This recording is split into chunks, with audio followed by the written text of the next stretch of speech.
श्रीवासुदेवनलिनेक्षणनन्दसूनो श्रीवासवत्स परितापसमित्रभानो श्रीवासवानुजतनुद्गत दिव्यभानो श्रीवातमन्दिरपते तव सुप्रभातम्।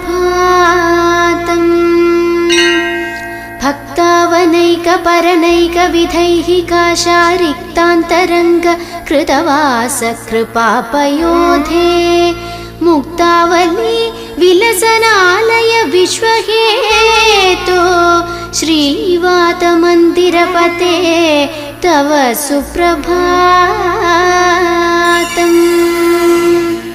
विश्वावबोधविषयीकृतगाढभक्तिविश्वासगम्य दिविसन्नुत दिव्य